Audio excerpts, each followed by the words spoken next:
apparently.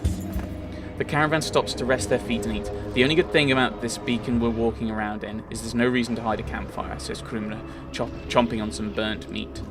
The conversation turns towards some of Krumra's war exploits and devolves quickly into a rowdy debate about who could beat who in a fight. Alright, how about ditch and back, grins Oli. In a fair fight? Asks Krumra, backing his girlfriend, no question.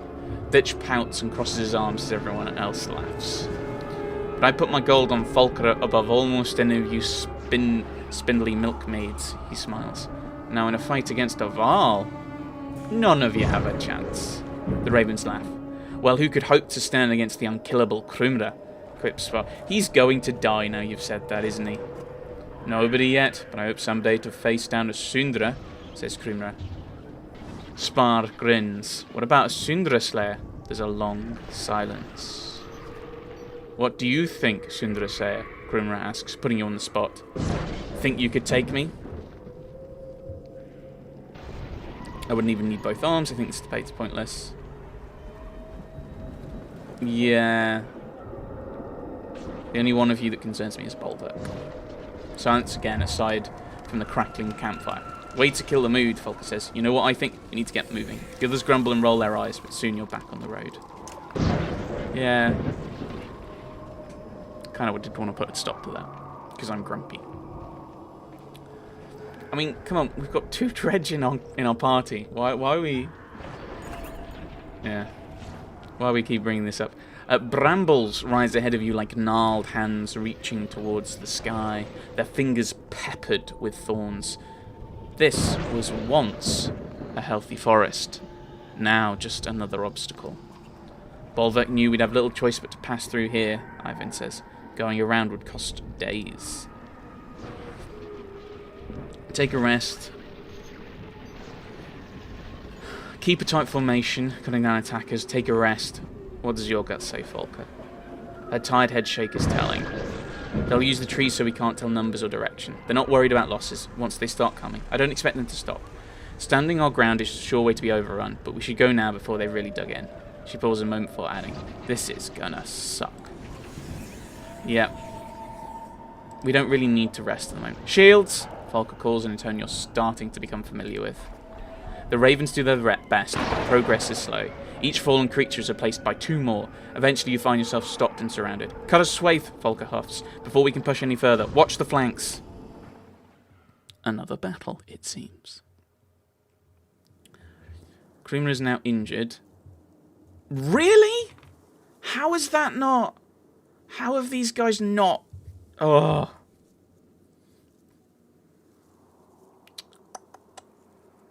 Okay, let's bring in our ranged fella. That seems like a potentially decent combination. Castaway. Do I need to... Oh, I've got some points for you. No.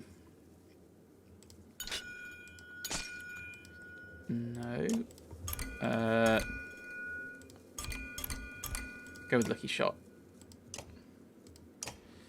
And these people can level, can't they? I'm going to leave that, I think.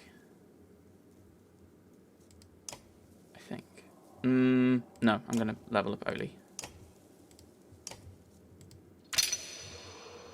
And who's next? I'm going to give him the Lucky Shot as well. Right. Let's give it a go.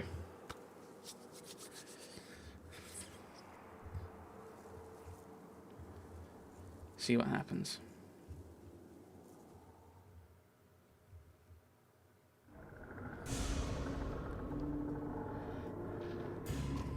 No end in sight to these things. Right, I'm gonna... Juno. No. I'm gonna put you there. And you there. Actually, I don't want you there at all. I'm gonna put... No, I'm gonna put you there. Right. Oli isn't going to be in range of anyone, so I think we'll just slowly let people come on.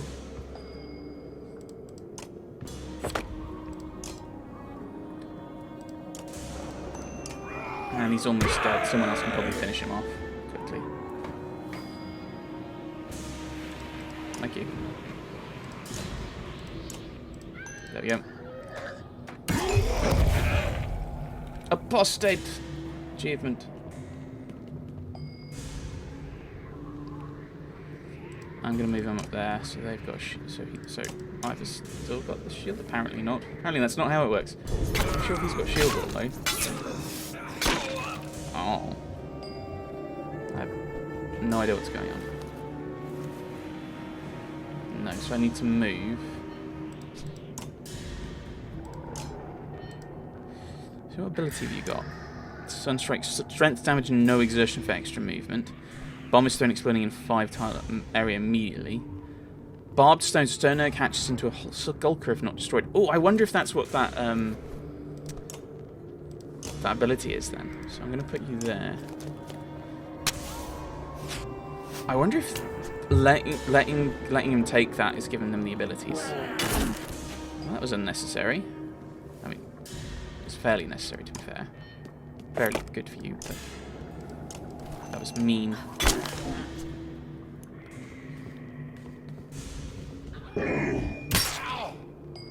Right.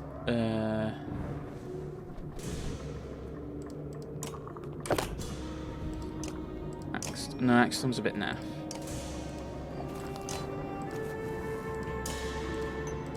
Get rid of that armor. You don't need it.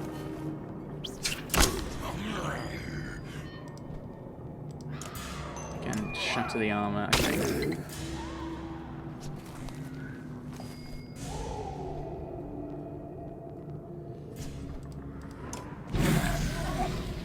Attack there. Again, load of damage. And we also disease, I think. Yeah, we cause disease. That's good.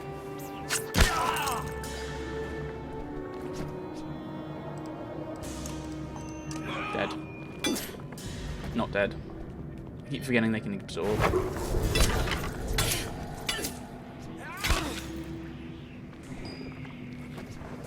He's nearly dead. He's dying. I don't think I've got a decent spot for the Shatterstone. Because it'll be a cross. I could put it there, couldn't I? It's not brilliant. Okay, all three. 3 armor, 3 strength.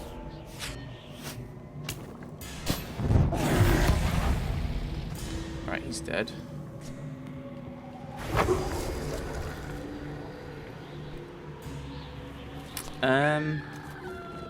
Yeah, I don't really want you still there, Juno. Ability. Oh yeah, your abilities aren't great for some reason. I don't know what. Why do I keep having her in then? If I'm like, oh, her abilities are a bit naff.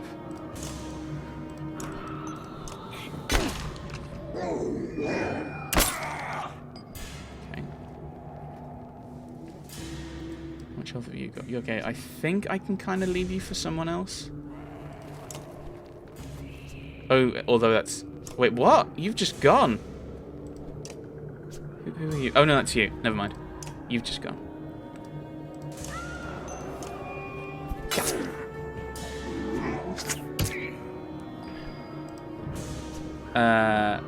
I will hit you then.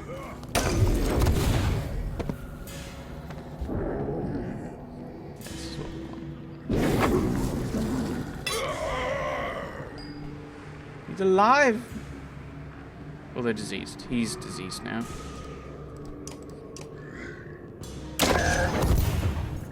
He's down. He's down.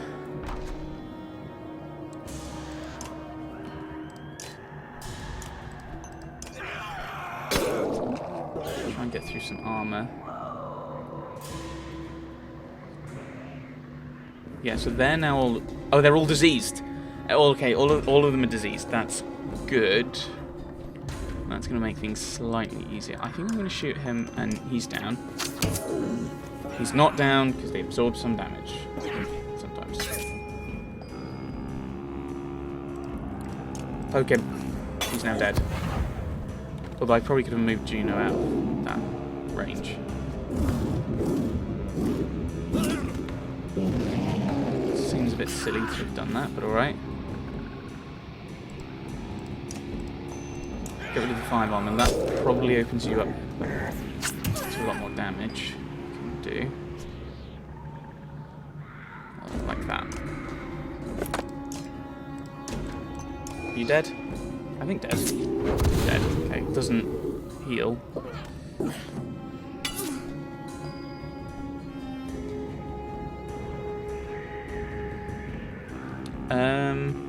Yeah. Run you up. Get rid of the armor.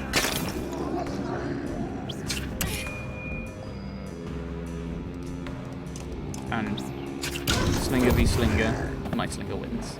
Very good. And now we just poke you to death. Actually, we get rid of your armor. Do you know?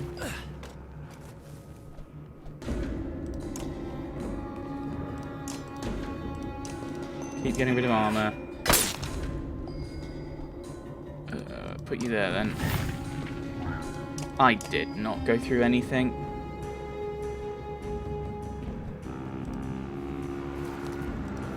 There we go, that's a safe place. And he doesn't have any willpower to absorb. So there we go. Oh, my Varl get injured. Oh wow, there's another group coming in. Yeah, I'm just gonna flee.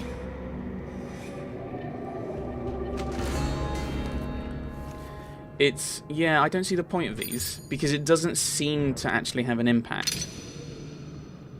Like, we did it before, and we didn't get anything from it. I think maybe if I'd not lost Ivor,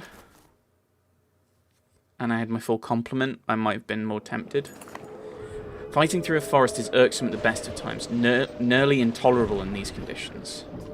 You break through miles of razor-edged boughs, gasping to catch your breath in the open air. On the hill ahead rises Ridgehorn. Finally. Oh, okay, so this is where we were getting to for this chapter. I thought that was the aim in the end, but... You see him? Says Folker. Bolverk stands motionless, far up the hill, clearly watching the caravan. Now I know how it feels for all those poor ones who saw us coming. Hard to know what he's thinking at this point, says Oli. Expecting us to do what he'd do, or the opposite. Or expecting that we'd expect him to know that we'd... Spar pipes up. Know what I'd do? Cook some food. Sleep. Bet he won't see that coming. Oli scoffs. You're just tired of walking, old man. Folker blinks. Spar might be right. We'll make it look suspicious enough to throw him off, and everyone rests before Ridgehorn. No lookout, you ask? As they prepare the campfire. Folker shakes her head. That's what makes it look like a trick. Do whatever you like. I won't stop you. No, I'll settle in. We need to boost our morale. You put your trust in Folker's hands and lay on the hard ground. Time passes slowly. Soft crunching catches your attention. You swear under your breath, grabbing for your axe, but your hand finds empty air. In a panic, you jump to your feet and scan the ground. No axe. The crunching gets louder, turns into thumping. Tree branches abandon cradled bundles of snow. Like a blood moon, Bellower suddenly storms out of the darkness in gleaming red armor. There is your missing axe, jutting from a bleeding bundle in his arms. The ground shakes from his roar. Yeah, so we're having a nightmare. Okay. I thought, we've done really badly by resting, but no, this is a nightmare. Poor sleep, Ivor, Alfred asks. She crouches over the fire, her strange shape fluttering in the firelight. The campsite is still, aside from the gentle crackle of firewood. Just dreams. Some people think dreams are omens. Those people are idiots, but they can certainly be a fine distraction from our troubles. Not my sort of distraction. I'm sorry if I dredged up old memories back at the Godstone, so to speak. There's more to that story. Would you like me to tell you? I think you should. You've heard one half already. Oops. I shouldn't fiddle with pens while I'm reading, but alright. How the Valkyr came forth during the Second Great War with fire and fury to push the sculptors to extinction. She gestures theatrically. So I've heard. Perception. Paint themselves the heroes. What the Valkyr really did was make their foes a promise. Abandon the war, and they would share secret knowledge. The Valka taught them to write. They taught the stone singers to weave. And for the first time, the sculptors learned how to make more sculptors, to thrive. They kept their end of the bargain and remained hidden, at least until recently. How do you know this? They have their own history and carvings. I've read it on great black stones in their dark home, as their trusted guest. What I don't understand is why you trust these Valka. You stare into the fire and it shows you old shapes. When you speak, it's almost as if to yourself. When I killed Reyes, when I returned to my kind with her head, Ingvar, they chanted. None had slain a Sundra before. They wanted to make me the king's Kendra. I couldn't. They haunted me. Bellower and Reyes and that child. Every night, like tonight. Maybe it sounds like nothing to have bad dreams, but it rubs you raw. It gets in your bones. So I left the Val. I found a small town of men where nobody knew who I was. Nobody called me Ingvar. Ivar never had dreams like that in Skogra. So that's why you agreed to come with Juno and Eyvind. The truth is, Juno didn't ask me to come and join them. I asked her. The flames continued to dance hypnotically. On that bridge in Einatoft, I stood before Bellower. I could have moved, but I just held up my shield and waited for the end. What's that, Ivar? The name snaps you out of your trance. You stand and stretch your legs. Your axe is where you left it, and the ravens are beginning to stir in their tents. It's nothing.